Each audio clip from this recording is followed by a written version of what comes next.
Let's G! Panay palusot sa nakaraan na laban, kaya nga swak na synonym ng train of thoughts kapag natalo, merong line of reasoning. Yan na ba yung Oo nga meta yung naman. gusto?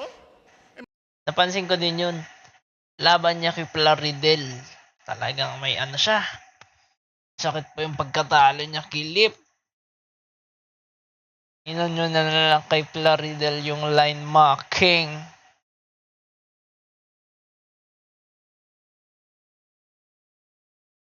Mas nakakatawa pa yan sa stilong komedya ko, Diyos ko. Kaya paano mo nasabi na yung letra mo puro tsaka rekta kung kailangan pang i-connecta sa dulo? Yan na ba yung rhyme professional? Yung style mong personal? Kinoconnect mo lang yung point A to point B, ganyan ka one-dimensional? Ang pagkakaiba natin, wala akong fans na utu-utot inutil. Mga napapa-u dito kay GL, mga nakakulong sa loob ng Google. Kung san-san ko pa naririnig, putang ina, over-over, wala ka na bang ibang ma-offer? Train of thoughts mo, nagluluk na lang na parang roller coaster. Ni hindi nga kayang mag-jokes, tapos yung delivery sobrang malumanay. Karakteristik ng mga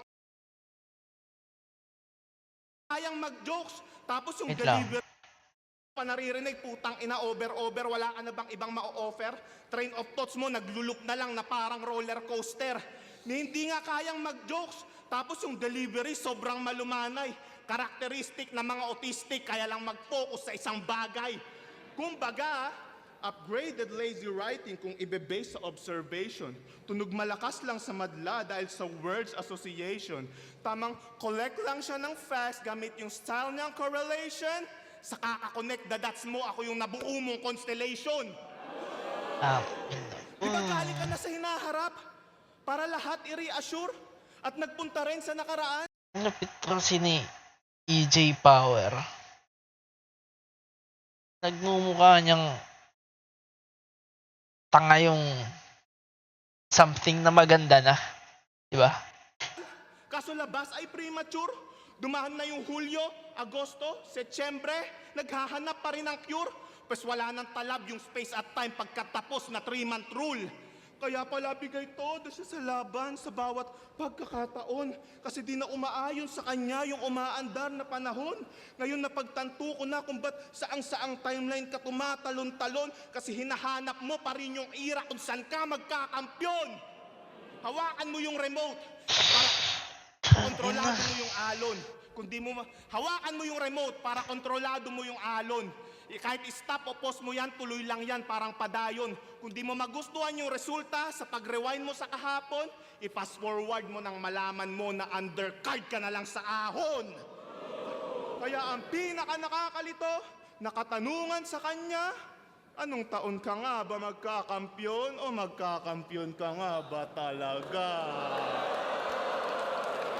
Siya'y tinapos sa tamang Ang ina ni EJ din eh. May kumakagat din eh. Ang inang yan. Yung may pinipisil pa siya eh. Nirekta sa deadline. Ngayong di na umubra yung GL nyo ngayon. Wala natin. Tapos ng ayun na nga.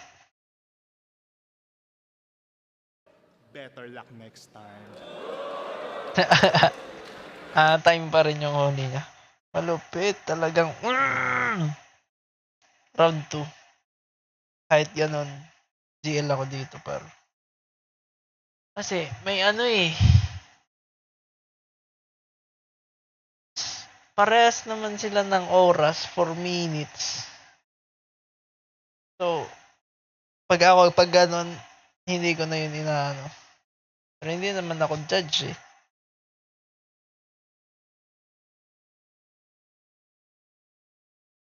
Yun lang, ang ano lang doon, lamang ng konti si GL kasi mas grabe yung layer ng grabe yung dimensions nung kada punchline niya.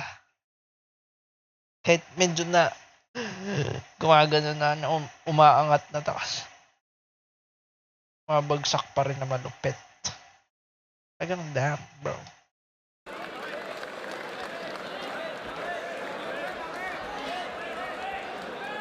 Nagribat pa about sa Abra.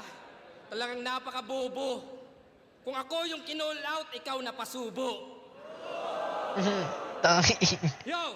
Sumulo. Huling chapter game!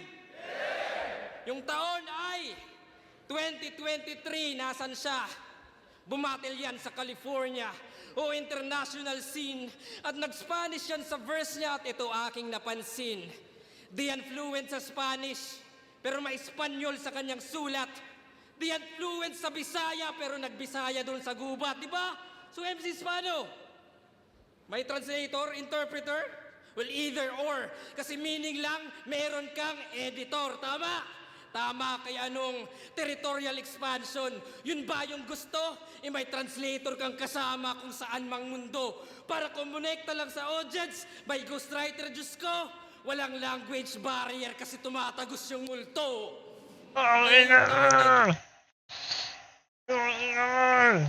Matagos yung multo ghostwriter language barrier. Walang language barrier kasi tumatagos yung multo. Kaya yung taon ay 2024, nasan ka? Sa isa buhay na lumaban. Para raw may pantapat sa matira mayaman.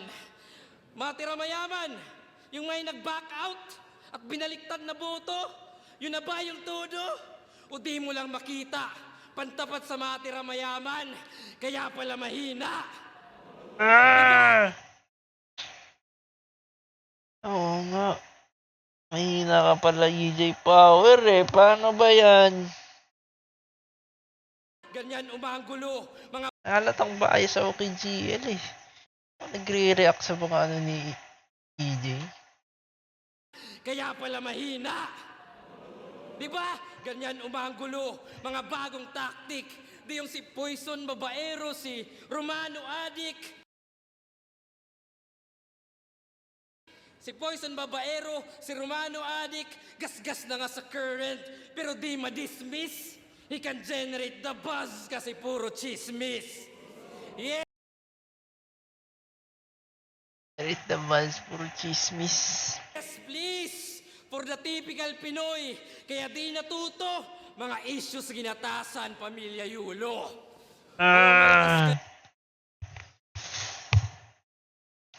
Lang sa typical shit, pero malakas ka lang sa typical shit, pero minimal yung lyrical wits, predictable sa fictional at physical skit. Ako, sumisilip sa slit, statistical at tactical beast. Bawat letra nakaayos, alphabetical list. Bawat syllable ay clinical, may rhythmical spit. Laging biblical at mythical, so critical hit. Kaya kung charisma lang yung essence, wala nang gulat to. Huwag niyong idaan sa present, sabayan niyo sulat ko. Kasi kahit Shit. Na props kay GL kasi naanuhan niya na yung presence nung nasasabayan niya na kung ano man ang ihain ng presence nung kalaban. Kay JD, kay Sur. Alam mo yun. Siguro way niya to para sabihin na, okay, may presence kayo, pero kaya nyo ba sabayan sulat ko? Parang ganun. essence, wala nang gulat to. Huwag niyong idaan sa present, sabayan niyo sulat ko. Kasi kahit imported pa to, do you think I care? Well, kung libre pamasahe, do you think that's fair? Pamasahe, fair. Well, babay na yan. Farewell, babay na yan. Babay na yan. O welfare, kapakanan, basta tatambangan, nakafocus na ako. Nag-i-explain na ako ng bars, tunog motus na ako. Pero lahat yan ay konektado. Sa'yo, ako'y nai-excite. Denver, California, basta connecting flights. O fight or flight, yung response ay primal. Nakatadhanang mamatay, yung size ay vital. Sa semis, walang survival. Kung ikaw final destination, ako destination finals. Kasi sa tournament lang di bano nitong dating Bailang habang ako nagseryoso since fucking day one. Kaya yung konsepto ko, yung timeline, yung summary ng evolution, because I age like fine wine, yung summary mo execution.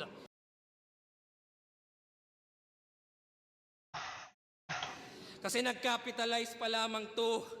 Ngayon pa lang nag-uppercase. Lumabas pa lang sa atmosphere. Ako na nasa outer space. Kalawakan, sinasakop.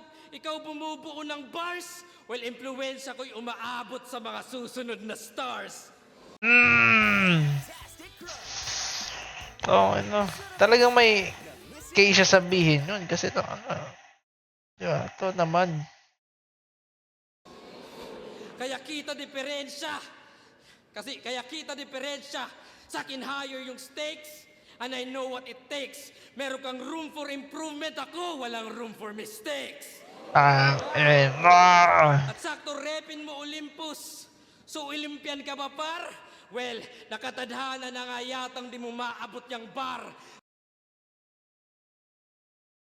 GLV at slack, o you'll need some more space. Tong EJ o Vienna, uuwi kang 4th place. Kasi langit lupa yung halitan, kasi langit lupa yung pagitan. Well, aasinta to, lumindol man sa alitan din na dadamin ba to? Sige, tadyakan mo yung sahig. Umaatem pa to, buong daigdig, mayayanig, kaso umaasin ako. Sige, tadyakan mo yung sahig. Umaatem pa to, buong daigdig, mayayanig, kaso umaasin ako. Kaya ito na yung epilogue. Yung taon ay 2025. Nasaan siya? Balik Denver, nasa sala, isa buhay finals nakasalang. Sa TV nanonood, habang baby natutulog. Namamanga kung paano ko si Vitrom dinudurog. Kaya lupit. Yeah! Nasa bagay. Kasi naunang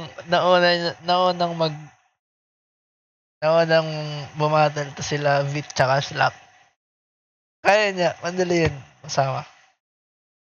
Ano kung hindi, susugal siya. Kung sinong manalo dun sa dalawa. Kung mauna yung laban nila. Kesa kay EJ Power.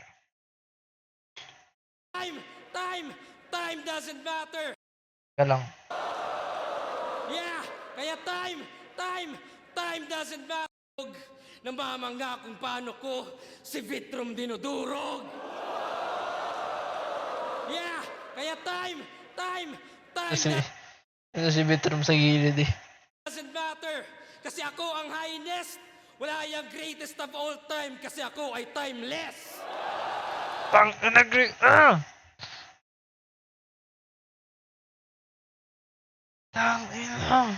ba? What the hell, bro? Sinasabi ba ni EJ Power yung nag-goat siya?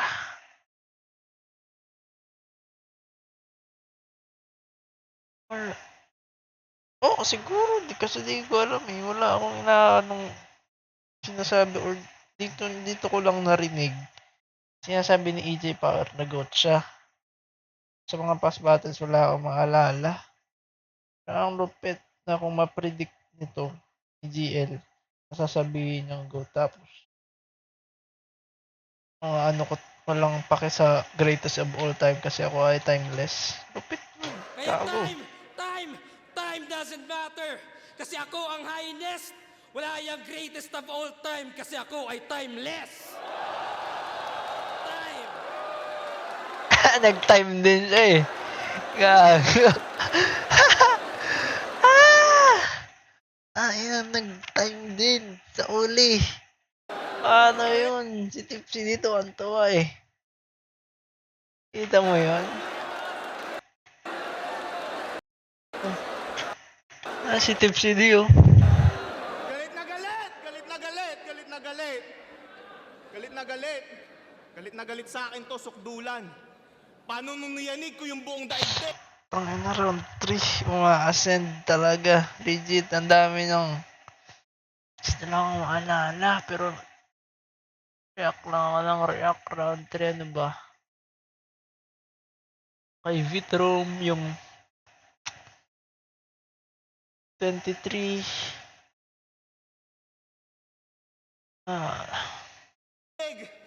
Yung late na puruhan.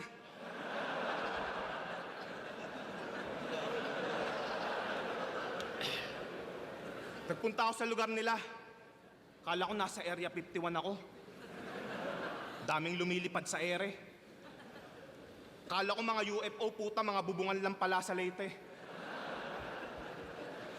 Kaya bilib ako sa lahi mo. At hapang Pilipino, isipin nyo para lang makapasok sa school, sumasakay pa yan ng ipo-ipo.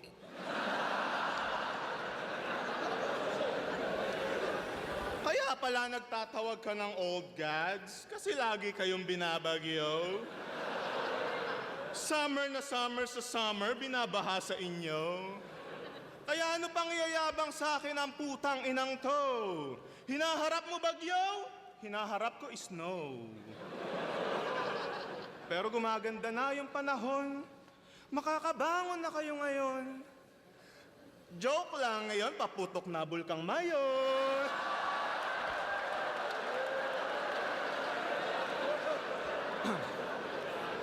Yo! Round 1, binanggit ko power at current kung inyong susumahin. Round 2, train of thought sa time. Sige, ako hindi ako agree kay EJ eh. Ito si EJ. Hindi ako agree kasi wala naman sa Leyte yung ayon pare.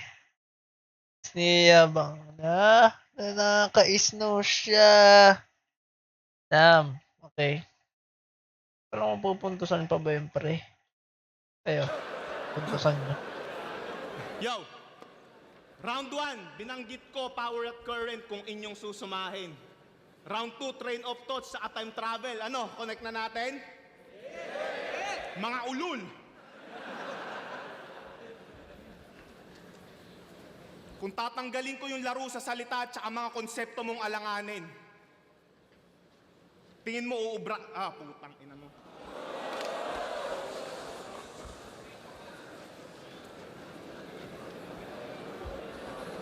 Nag-joke. I miss to pre.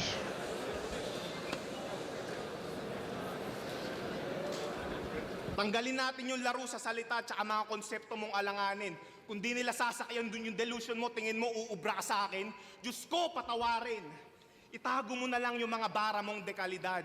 Kasi di rin uubra yung konsepto mo pag sinampal-sampal kita ng realidad. Kasi may tanong lang ako sa mga tao. Gusto ko honest kayo. Kung aktibo ba si Balakid ngayon, tatangkilikin nyo tong hayop na to? Tama naman si Lanceta. Paratang niya ay totoo. Ang masakit na akulong si Balakid sa katawan ng bubong to. Nawala lang si Alin yung estilo niya, inabuso mo ng gamitin. Mula sa forma, salamin, pagiging bonjing, patiritin. Dinudumihan mo lang yung taong nag-angat ng lyricism. Kung si Balakid yung pader, itong si GL vandalism. Dinudumihan mo lang. Tapos na akong sabayan ka sa estilo kung saan ka tinuturing na pantas. Partida di pa ita ginamitan ng estilo kung saan ako marahas. Kaya wag mo akong yayabangan na sa lirisismo ikaw yung nagpalakas. Kasi paano mo iaangat yung isang bagay na matagal nang nasa taas? Sa lahat ng nasa batch nyo, ikaw yung may pinakamaapal na muka. Kasi sinusumbat mo yung mga bagay na hindi mo naman ginawa. Isang mensahe lang, isang mensahe para sa mga fans mong basura. Bago kayo maniwala sa kiniklaim ng hayop na to, mag-fact check ka muna. Kasi siya daw yung naghari sa mga nakaraang taon sa flip-top. Yung nagsasasabi neto. Quarantine kay M-Site at J-Block, 2022 kay Pistolero. 2023 kay Invictus, sunod-sunod panalo niya sa duelo. 2024 na nga lang pwede mong pagharian, ako pa naka-inkwentro. Mga nagawa ng nauna, niyuyurakan mo ng pasikreto. Niwala ka pa sa kalingkingan ng mga inaangkin mong kwento. Niwala kang inambag na hollow block sa tinatapakan mong imperyo. Isa ka lang batang libang na nanonood sa mga naghahalo ng simento. Kahit hindi ako yung main event, Yung Diyos ko kumukubra. Samantalang pilit nang tinututok sa'yo yung spotlight, hindi ka pa rin umuubra. Niwala ka pa ang puto para tumayo. Tapos instant sikat, hindi ka bunga nitong kultura. Isa ka lang industry plant. Wala kang karapatang magtawag ng Diyos. Industry plant. Yan yung yan yung tawag sa, uy, nilagay ka lang dyan, pampadagdag ng tao. Alang sa palpak niyang creation na pinasok patungo sa matrix hanggang maging parte ng simulation. Ngayon mga gods ay minimension, pati yung sky ay kine-question. Ngayon may power na yung nag-step in, ito'y divine intervention. Kaya pala mapaloob o labas ng battle rap, humihingi ka ng validation. Hindi maabot, hinahangad, di sumasapat yung motivation. Pangalan mo na mismo yung sagot sa mga palpak mong calculation. Hanggang GL ka na lang, di ka naaabot ng congratulations. Kaya pagdating sa ahon, balik sa gitna ng poster yung punyeta mong pangalan. Ngayon, alam nyo Ang na lupit nun, GL ka na lang. Inaabot, congratulations. hanggang GL ka na lang, di ka naaabot ng congratulations. Kaya pagdating sa ahon, balik sa gitna ng poster yung punyeta mong pangalan. Ngayon, alam nyo na sinong mas asintado na marksman. Dahil para makuha yung tinatarget, isang shot lang kailangan. Ganyan magkampiyon sa isa buhay sa unang beses na pagsala. Ang lupit, sayang. Sayang nun, EJ. Ako dun, GL yun kahit di mag-choke si EJ. Lakas ng GL nung round trip eh. Parang, it's talagang maano siya dito. Gigil siya dito sa round 3. Hindi niya tinipid. Simula nung round niya. Yun yung energy niya. Maya't maya may punchline. Ito pala itong 11, GL versus EJ Power. Mag-iis pang beses para sa kanilang pareho.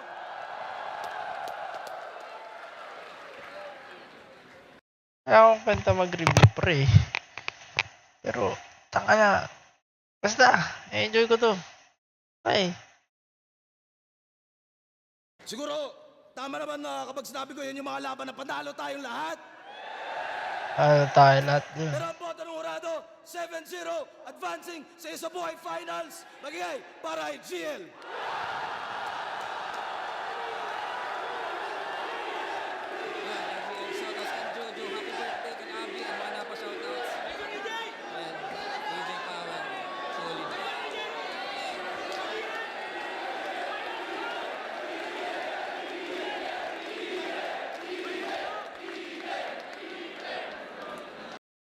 That's it, bro. GL 7-0. Nice game. Sayang nung round 3 lang ni EJ. Nag-choke siya pero kahit tingin ko talaga hindi niya talaga kaya yung round 3 ni GL. Dapat meron siyang ipalabas na kasi yung greatest of all time. Nakakaano nun. Nakakaisip.